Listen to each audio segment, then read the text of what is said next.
Hello my dear students, तो again I am coming with the topic of operation research.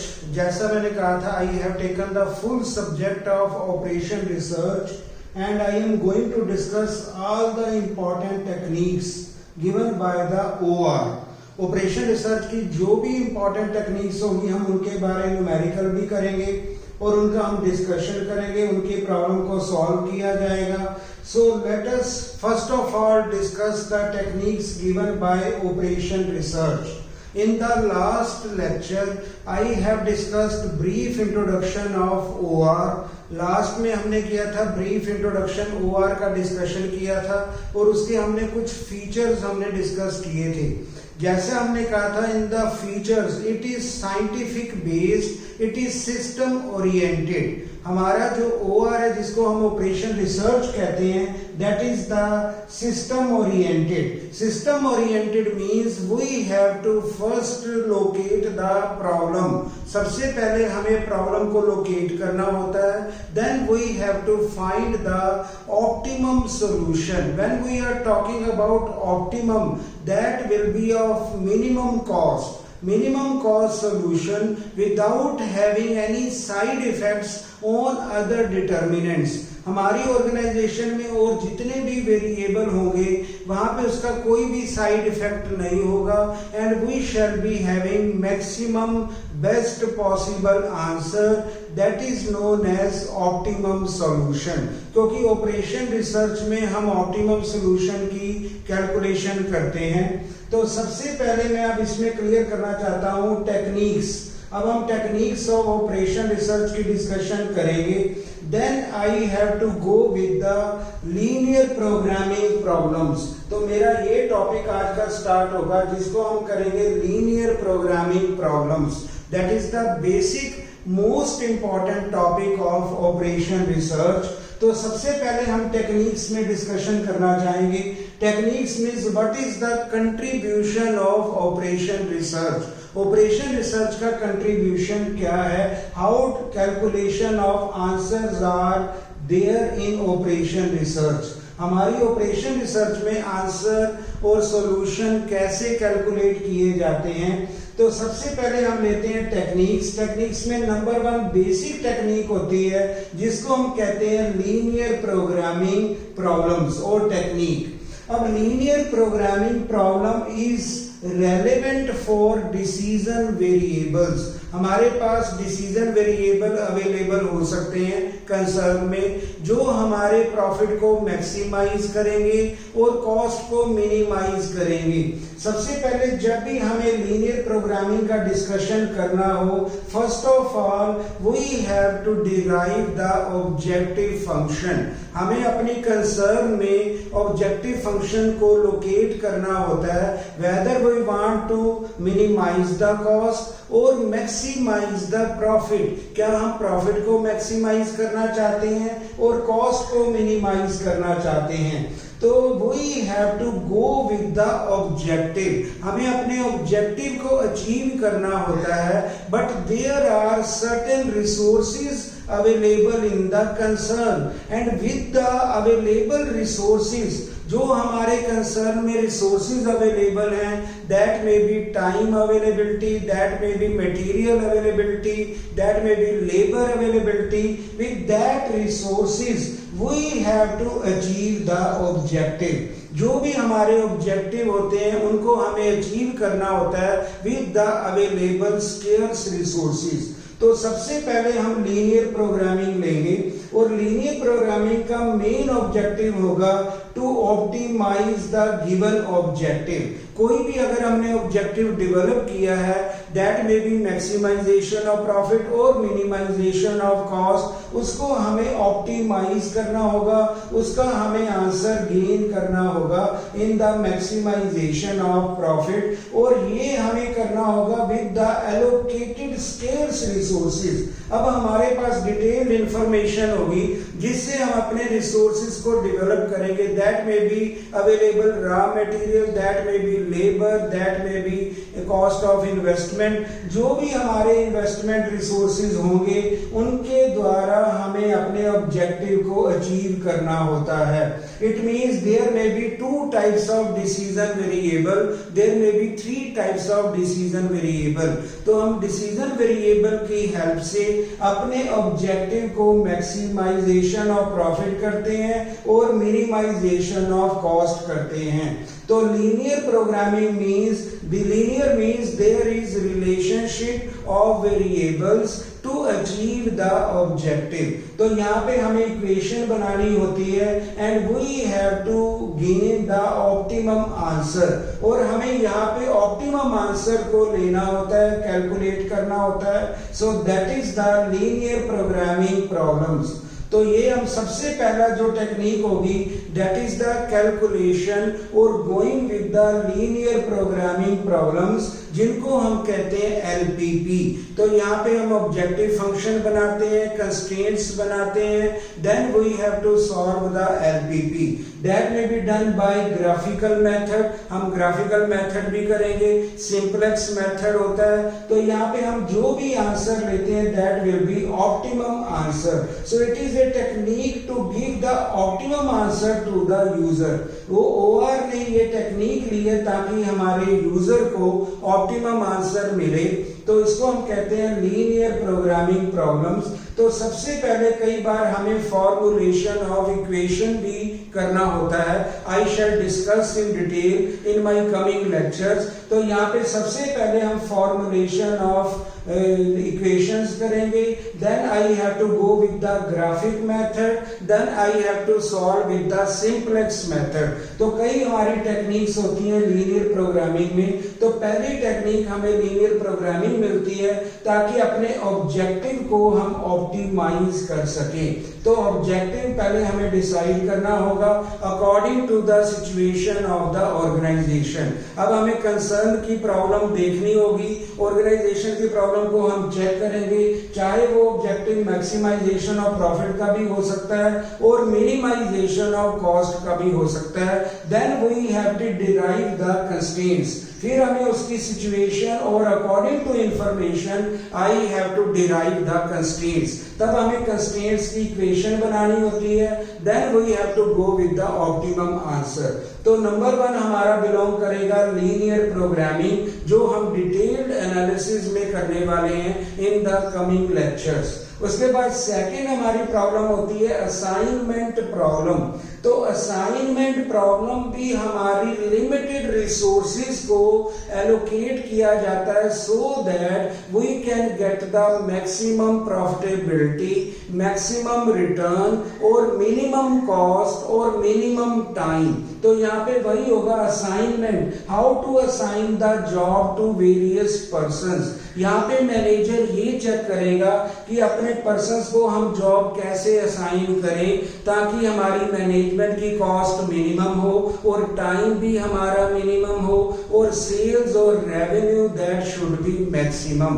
तो ये हमारी assignment problem होती है जो हमें ऑपरेशन रिसर्च एक टेक्निक देती है, how jobs will be given to different persons. It is knowledge to managers how jobs will be allocated to different persons so that time should be minimum। जो भी हमारा टाइम होगा उसको हम minimum calculate कर सकें और मिनिमम ही हमारी कॉस्ट का टारगेट होना चाहिए। अगर सेल्स और रेवेन्यू का सम होगा दैट विल बी मैक्सिमम। तो assignment means assigning of jobs to the various types of workers. तो ये भी हमें कौन सी टेक्निक है, that is also given by the operation research. तो इसके ऊपर भी हमारे चैप्टर्स हैं, इसके ऊपर भी हमारे न्यूमेरिकल्स हैं, इसके ऊपर हम हंगेरियन मेथड को डिटेल में डिस्कस करने वाले हैं। तो हंगेरियन ने हमें यहाँ पे मेथड दिया how to solve the various assignment problem.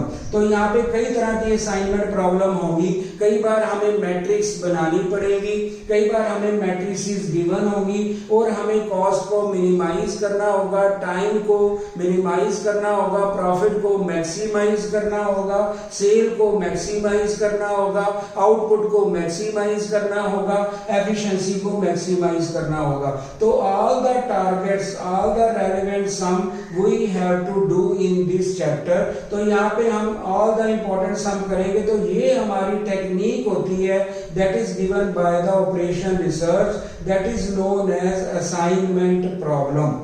Number third जो हमारी टेक्निक होती है that is most important, that is transportation problem.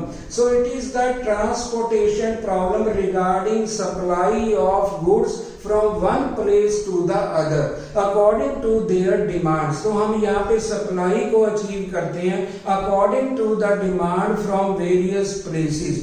तो जैसे हमें डिमांड मिलती है वैसे हम सप्लाई को भी वहां पे इक्वलाइज करते हैं, so that minimum cost should be achieve. तो यहाँ भी हमारा टारगेट होगा मिनिमम कॉस्ट हो, मिनिमम टाइम हो, so that supply must be meeting there demands. जो भी डिमांड होगी वो सप्लाई हमारी मैच करेगी। तो यहाँ पे हम ट्रांसपोर्टेशन प्रॉब्लम को सॉल्व करेंगे। यहाँ भी हमारी कई तरह की टेक्निक्स होंगी जिसको हम कहेंगे वोगल्स अप्रोक्सीमेशन मेथड। तो ये भी हम न्यूमेरिकल यहाँ पे सॉल्व करेंगे जिसको हम वैम कहते हैं। और यहाँ पे हमारी कई तरह की और भी टेक्निक होती है। तो that is the most important chapter of operation research to maintain the transportation of product from one place to another for matching the supplies with the demands। तो सप्लाई और डिमांड को मैचिंग करने के लिए और उनकी कॉस्ट को minimise करने के लिए और प्रॉफिट को मैक्सिमाइज करने के लिए ये हम टॉपिक लेते हैं। That is the third technique given by the operation research, जिसको हम कहते हैं transportation problem regarding carrying of goods from one place to another. उसके बाद नंबर 4 हम लेते हैं that is inventory control models. तो इन्वेंट्री कंट्रोल में how to preserve the inventory, जैसे हमारी कॉस्ट अकाउंटिंग कहती है कि how to use the inventory in best method so that wastage should be avoided. जैसे हमें कॉस्ट अकाउंटिंग एडवाइस करती है कि अपने मटेरियल को प्रिजर्व करो, इन्वेंट्री को हम बेस्ट वे में स्टोर करें so that there should be no wastage, no idle time, no wastage of resources, no wastage of raw material. Similar models are given by operation research। Here we can know when to buy, हमें कब material खरीदना चाहिए और कितना हमें material लेना चाहिए। We have to decide by economic order quantity। Here we have to use the economic order quantity को हम यूज करेंगे। मैनेजर पॉलिसी को कंपेयर किया जाएगा with the EOQ। All the important techniques को हम यहाँ पे लेंगे। That is the most important technique given by the operation research in preserving the raw material, because raw material is very scarce, very valuable and we have to preserve। हमें raw material को किस प्रकार preserve करना होगा so that their preserving must be having minimum cost, ताकि हमारी ordering cost और carrying cost को हम मिनिमम डिसाइड कर सके, उनकी कैलकुलेशन कर सके और वेरियस लेवल्स के बारे में भी हमें इंफॉर्मेशन मिलेगी। तो यहाँ पे हम करेंगे EOQ की कैलकुलेशन, जिसको हम इकोनॉमिक ऑर्डर क्वांटिटी कहते हैं, जो हमारी ऑलरेडी कॉस्ट अकाउंटिंग का बहुत इंपॉर्टेंट पार्ट है इन द मटेरियल कंट्रोल और inventory control. Similar method is available in the operation research how to use the raw material. हम रॉ मटेरियल को बेस्ट वे में कैसे यूज करेंगे और कितना यूज करेंगे और कितनी उनकी कॉस्ट होगी with the manager policy. We have to compare the technique. यहाँ पे मैनेजर पॉलिसी और EOQ मॉडल से हम टेक्निक को कंपेयर करेंगे। So inventory control model is very important in the concern with the operation research. Number 5 technique हम ले सकते हैं that is sequencing. Sequencing means we have to maintain sequence of processing jobs और jobs की हमें sequence करनी होगी so that our elapsed time should be minimum so that we can get output at the earliest, ताकि हमें output earliest मिले और जो भी हमारा elapsed टाइम होगा, वेस्टेज ऑफ टाइम होगा, वो हमारा मिनिमम होना चाहिए. So that wasting of time should be minimum and we should be having earlier efficient productivity in the organisation. तो हमारी ऑर्गेनाइजेशन में अर्लियर और एफिशिएंसी अवेलेबल हो, इसलिए यहाँ पे हमारी सीक्वेंसिंग का भी एक बड़ा इंपॉर्टेंट मॉडल आता है, that is given by the operation research. तो ऑपरेशन रिसर्च हमें प्रोवाइड करती है कि कैसे हम अपनी जॉब्स को प्रोसेस कर सकते हैं विद द सीक्वेंसिंग, और किस जॉब को नंबर 1 करना पड़ेगा, उसके बाद किस जॉब को सेकंड रैंकिंग और थर्ड रैंकिंग और fourth ranking. These rankings are provided by the operation research. So it is the fifth model given by operation research so that efficiency in the concern or organization to be always maintained. उसके बाद number 6 में हम डील करेंगे replacement problem. So replacement means when we have to change our machines, when we have to change our equipments, when we have to change our various types of articles in the organization in right time, so that their extra cost has to be avoided. ताकि हम उनकी extra renovation cost और extra cost को हम avoid कर सकें. It means whenever equipment has to be change, it means that equipment must be making more cost to the organisation. तो हमारा आंसर तब होगा रिप्लेस करने के लिए जब वो ऑर्गेनाइजेशन के लिए कॉस्टली बन रहा होगा. It means whenever any equipment is being costly to the organization or being more expensive relating to cost to the organization, then that equipment must be replaced. जब कोई इक्विपमेंट हमारी ऑर्गेनाइजेशन को महंगा पड़ना शुरू हो जाता है relating to repair, relating to extra cost, तो हमें ऑपरेशन रिसर्च गाइड करती है कि we should now replace the equipment और we should now replace the machine. और हमें मशीन को अब चेंज कर लेना चाहिए क्योंकि पुरानी मशीन जो है उसमें कॉस्ट ज्यादा आ रही है, रेनोवेशन कॉस्ट हाई हो रही है. That will be harmful to the concern, that will be giving more cost to the concern. इसके बाद नंबर 7 भी हम डील कर सकते हैं जिसको हम कहते हैं PERT CPM. PERT means programme evaluation and review techniques और क्रिटिकल पाथ मेथड. तो ये भी टेक्निक हमें ऑपरेशन रिसर्च प्रोवाइड करता है कि हाउ टू मेंटेन और fix the time in maintaining of construction of buildings. और बिल्डिंग अगर हमें बनाने हैं या फ्लाईओवर बनाने हैं उसमें कितना टाइम लगेगा, उनकी टाइम की फिक्सिंग करनी, जिसको हम कहते हैं program evaluation and review technique और क्रिटिकल पाथ मेथड. ये भी हमारा जो टाइम अपना शेड्यूल है that is given by the operation research.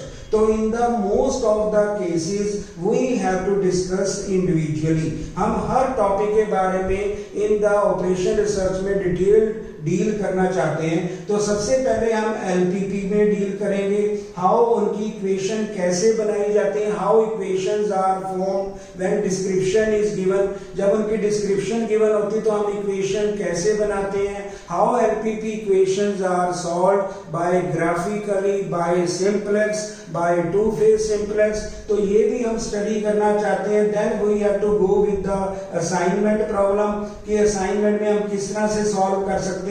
So in this way different techniques are given by the operation research. तो ये हमारी ऑपरेशन रिसर्च जो है ब्रीफली हमें और भी टेक्निक देती है, लेकिन यहाँ पे मैंने मेन 6 और 7 टेक्निक्स ली हैं which are contributed by operation research to solve the mega problems of the organization, जिससे हम ऑर्गेनाइजेशन की बड़ी प्रॉब्लम को सॉल्व कर सकते हैं और we can get the optimum answer, we can get the optimum solution to the large problem of the organization. क्योंकि हमारी ऑपरेशन रिसर्च इंजीनियरिंग में भी यूज होती है, एग्रीकल्चर में भी यूज होती है, सो it is used in the various places. तो यहाँ पे हम कई तरह के सॉल्यूशन ले सकते हैं in the concern which is very helpful to take important decision in the large industry, large group. So in this way OR gives us various types of models.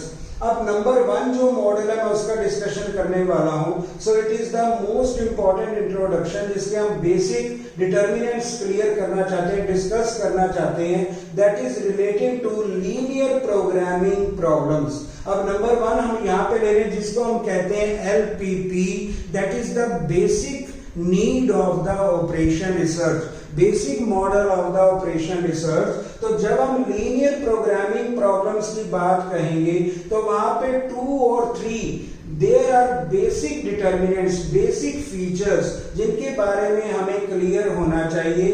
Then we can form the equation, then we can understand the equations given by LPP।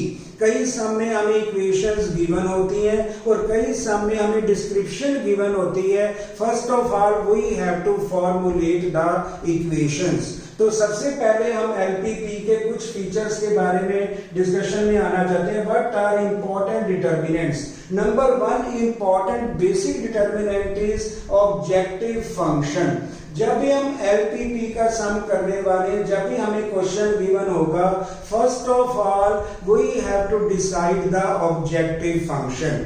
अब ये objective function होगा according to the situation of the organisation. अब organization में या तो हमारा maximisation का problem आ रहा है जिसको हमें ऑब्जेक्टिव बनाना पड़ेगा, और that may be minimization. If there is discussion of cost, अगर कॉस्ट का डिस्कशन होगा तो मेरा ऑब्जेक्टिव हो जाएगा I have to minimize the cost. और अगर प्रॉफिट का डिस्कशन होगा it means I have to maximize the profit, I have to maximize the sale, I have to maximize the revenue. अगर हमें रेवेन्यू, सेल, प्रॉफिट की description है then we have to discuss in the maximize way. और अगर हमें cost given है, variable cost given है, that we have to minimize. तो कॉस्ट को सबसे पहले हम डिसाइड करते हैं कि इसको मिनिमाइज करना चाहिए। अगर प्रॉफिट की डिस्क्रिप्शन हो तो हम उसको मैक्सिमाइज करते हैं। और ऑब्जेक्टिव फंक्शन को हमेशा Z से डिनोट किया जाता है। सो Z is the marker of objective function. तो जब भी हम डिनोट करते हैं that is always with the Z। लेकिन जब प्रॉफिट होगा तो हम लिख देते हैं मैक्स Z। तो यहाँ पे हमारी इक्वेशन बनती है, और इक्वेशन के लिए हमें चाहिए प्रेजेंस ऑफ, हमारे पास कई तरह के हमारे वेरिएबल्स चाहिए जिसको हम कहते हैं डिसीजन वेरिएबल्स। तो हमारी प्रेजेंस ऑफ डिसीजन वेरिएबल होगी।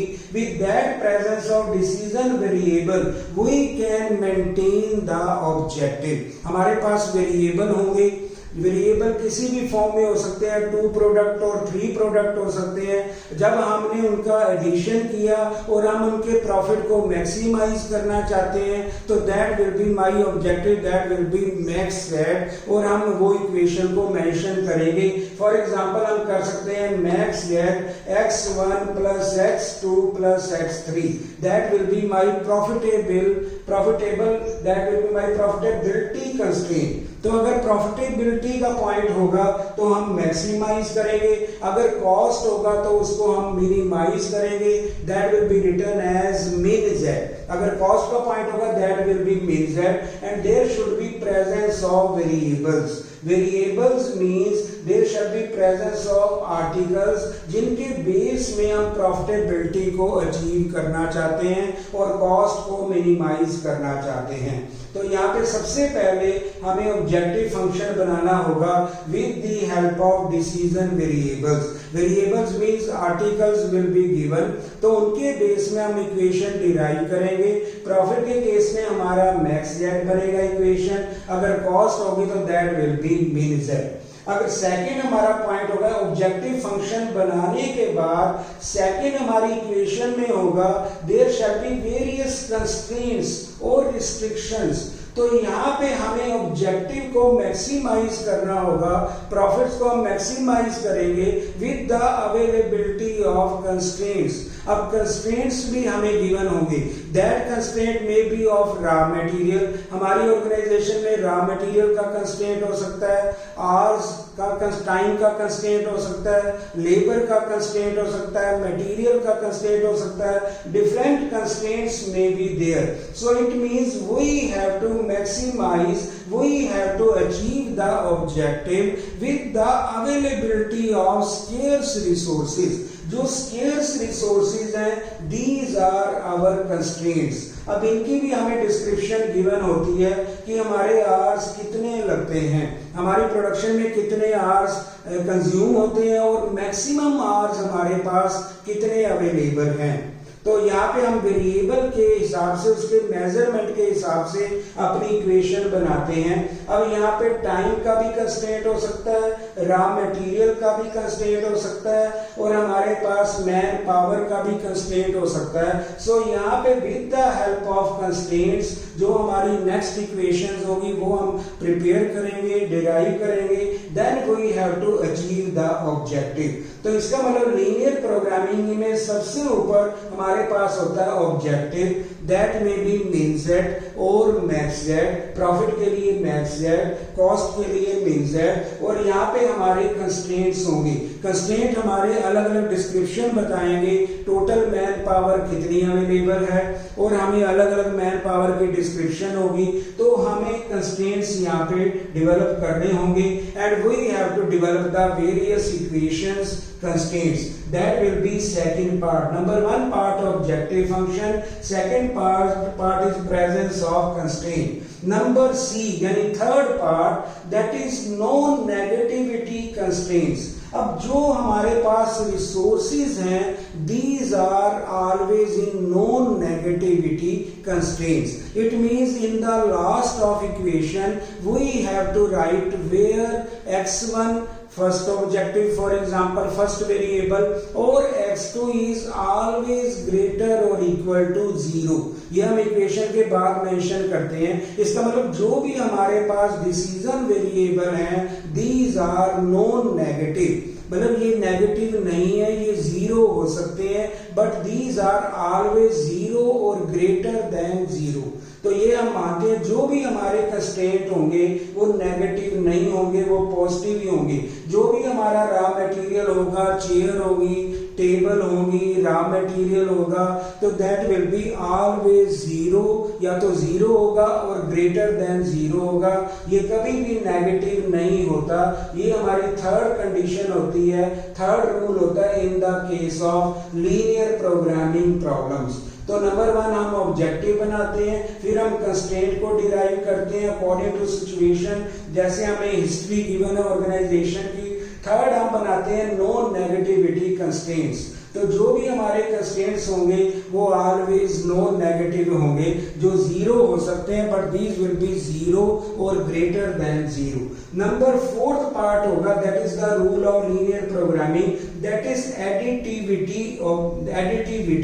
अब additivity means whenever we are maintaining objective function, when we are deriving objective function, it means all the objective parameters should be additive, that should be added। तो जो भी हमारे objective होंगे, for example अगर हमने profit के objective को लिया जिसको हम मैक्सिमाइज कर रहे हैं, and we are having 3 components, हमारे पास 3 वेरिएबल हैं, तो हमें तीनों को प्लस करना पड़ेगा इन द ऑब्जेक्टिव फंक्शन। तो हम टोटल क्लब कर देते हैं for the organization. So it is the rule of additivity. तो जब भी ऑब्जेक्टिव फंक्शन को डिराइव किया जाएगा, it means all the variable should be added. So it means whenever we are making profit, that will be maximize, हमारा objective function होगा, then we have to maintain 2x1 plus 3x2 plus 4x3 जो भी हमारे variable के साथ profit होगा that will be added. तो इसको हम प्लस कर देते हैं ताकि हमें होल ऑर्गेनाइजेशन का टारगेट अचीव करना होता है, होल ऑर्गेनाइजेशन का हमें आंसर लेना, that will be added. Similarly जब हमें कंस्ट्रेंट्स बनाने होते हैं इन द कमिंग इक्वेशन तो वहां भी हम एडिटिव फंक्शन लेते हैं, all the constraints are to be added. अगर हमें रॉ मटेरियल का कंस्ट्रेंट गिवन है that raw material of each commodity each variable is to be added, that time should be added. अगर टाइम का variable है उस टाइम को भी हम ऐड करेंगे, अगर लेबर का होगा we should add the labour. अब मैं एक एग्जांपल लेना चाहता हूं रिगार्डिंग दिस। अब जो हमने ये इक्वेशन, इसका मैं सिंपल एग्जांपल ले रहा हूं। सपोज हमारे पास टू टाइप्स ऑफ वेरिएबल हैं हमारे कंसर्न में। हमारी कंसर्न चेयर भी बनाती है और टेबल भी बनाती है, और हमें प्रॉफिट मिलता है 5 रुपीज इन चेयर और 7 रुपीज इन टेबल। तो ये हमारे प्रॉफिट का सम है। तो अगर प्रॉफिटेबिलिटी की बात होगी, नंबर 1 मुझे ऑब्जेक्टिव फंक्शन डिराइव करना पड़ेगा। तो नंबर 1 हम ऑब्जेक्टिव बनाएंगे। अगर प्रॉफिट की बात होगी तो हम यहाँ पे मेंशन करेंगे max Z because it is profit. अगर सेल होती तो उसको भी हमें मैक्सिमाइज करना होता, तो प्रॉफिट को हम मैक्सिमाइज करते हैं, मैक्सिमाइज। तो हमने लिया 5x1। अब चेयर को हमने x1 वेरिएबल का नाम दिया और टेबल को हमने x2 का नाम दिया। जब हम इसके ऑब्जेक्टिव फंक्शन को बनाएंगे for the LPP, it means our answer will be maximize, जिसको हम लिखते हैं मैक्स जेड, वो बनेगा 5x1 प्लस 7x2, क्योंकि हमने चेयर और टेबल को ऐड कर देना है, क्योंकि उनका प्रॉफिट हम जितना भी कमा रहे हैं that will be added for the organization, क्योंकि हमारा एक फंक्शन होता है एडिटिविटी। तो हमें ऑब्जेक्टिव में भी ऐड करना होता है और हमें कंस्ट्रेंट्स में भी ऐड करना है। तो मान लो कि हमारे पास चेयर का प्रॉफिट है 5 रुपए और टेबल का हमारे पास है 7 रुपीज और हमें प्रॉफिट को मैक्सिमाइज करना होगा। तो हमारा ऑब्जेक्टिव बनेगा max Z 5x1 plus 7x2। हमने चेयर को x1 माना, टेबल को x2 माना। अब सब्जेक्ट टू, अब हम कंस्ट्रेंट्स को डिराइव करेंगे। अब मान लो मेरे पास टाइम का कंस्ट्रेंट है कि total time available in the concern is 10 hours per day. हमारे पास 10 आवर्स पर डे अवेलेबल हैं और चेयर को बनाने में 3 आवर्स लगते हैं, टेबल को बनाने में 4 आवर्स लगते हैं। टोटल टाइम हमारे पास जो अवेलेबल है नॉट मोर देन है वो 10 आवर्स है। जब हमारे पास अवेलेबल टाइम की बात आएगी तो हमारा कंस्ट्रेंट बन जाता है लेसर और इक्वल टू। अब हमने चेयर का नाम लिखा था x1, तो यहाँ पे टाइम के लिए हमें लिखना होगा 3x1, क्योंकि 3 घंटे हमने चेयर के माने, टेबल के हमने 4 आवर्स अज्यूम किए, तो ये होगा 3x1 प्लस 4x2 लेसर और इक्वल टू 10, क्योंकि हमारे पास 10 आवर्स से ज्यादा टाइम अवेलेबल नहीं है। जब हम कहते हैं नॉट मोर देन और अवेलेबल, इट मींस हमारा जो साइन होगा वो बनेगा लेसर और इक्वल टू। तो हमारा फर्स्ट कंस्ट्रेंट बनता है 3x1 प्लस 4x2 लेसर और equal to 10, that will be time constraint. Similarly अब हमारे पास रॉ मटेरियल का भी कंस्ट्रेंट है, डिस्क्रिप्शन में गिवन है, हिस्ट्री में हमें गिवन है। हम उसकी इक्वेशन कैसे बनाएंगे? अब हमारा जो 4 जो हमारा टिम्बर है, जो हमारा 4 फीट टिम्बर है वो हमारा चेयर में लगता है, 5 फीट टिम्बर हमारा टेबल में लगता है। टोटल हमारे पास 15 फीट टिम्बर अवेलेबल है। तो यहाँ पे टिम्बर की क्वांटिटी अवेलेबल है, तो हमें इक्वेशन बनानी होगी 4x1 प्लस 5x2 लेसर और इक्वल टू 15, और जितना अवेलेबल है वहां पे साइन लेसर हो जाएगा और वो 15 हो जाएगा। ये हमारा टिम्बर का कंस्ट्रेंट होगा चेयर टेबल के लिए, ये हमारे टाइम का कंस्ट्रेंट होगा। अगर हमें मान लो मैन पावर का भी कंस्ट्रेंट है वो भी हम थर्ड इक्वेशन भी डिराइव कर सकते हैं। इन दिस वे हमें ऑब्जेक्टिव में भी एडिटिव होके ऑब्जेक्टिव को बनाना है और हमें कंस्ट्रेंट में भी एडिशन करके हमें कंस्ट्रेंट बनानी है। लेकिन जब हम कंस्ट्रेंट बनाएंगे तो मटेरियल अलग एडिटिव होगा, टाइम डिफरेंटली एडिटिव होगा, मैन पावर डिफरेंटली होगी, लेकिन इनके अलग अलग हमें कंस्ट्रेंट बनाने होंगे। That can not be mix, यानी टाइम के लिए अलग कंस्ट्रेंट बनेगा, अलग इक्वेशन बनेगी, टिम्बर के लिए अलग होगी, मैन पावर के लिए डिफरेंट कंस्ट्रेंट होगी। सो इन दिस वे, और लास्ट में हम मेंशन करेंगे वेयर, जैसे मैंने एग्जांपल लिया x1 और x2 इज ऑलवेज ग्रेटर और इक्वल टू 0। इसको हम कहते हैं नो नेगेटिविटी कंस्ट्रेंट। जो भी हमारा रॉ मटेरियल है दैट इज नॉन नेगेटिव, हमारा नेगेटिव नहीं है, जो भी वेरिएबल है वो नेगेटिव नहीं है। दीज में बी 0 और दीज में be greater than 0। In this वे हम यहाँ पे एलपीपी अपनी प्रॉब्लम को बना सकते हैं। सबसे पहले हमें इक्वेशन डिराइव करनी होती है, then we have to solve. If equation is not given then first of all we have to learn how to formulate various equations. हम इक्वेशन कैसे डिराइव करेंगे, then we have to solve with the graphical. कई बार equation given है तो पहले equation को understand करो, if not given then we have to derive, we can formulate the equation. I will do this in the different lectures. Thank you very much.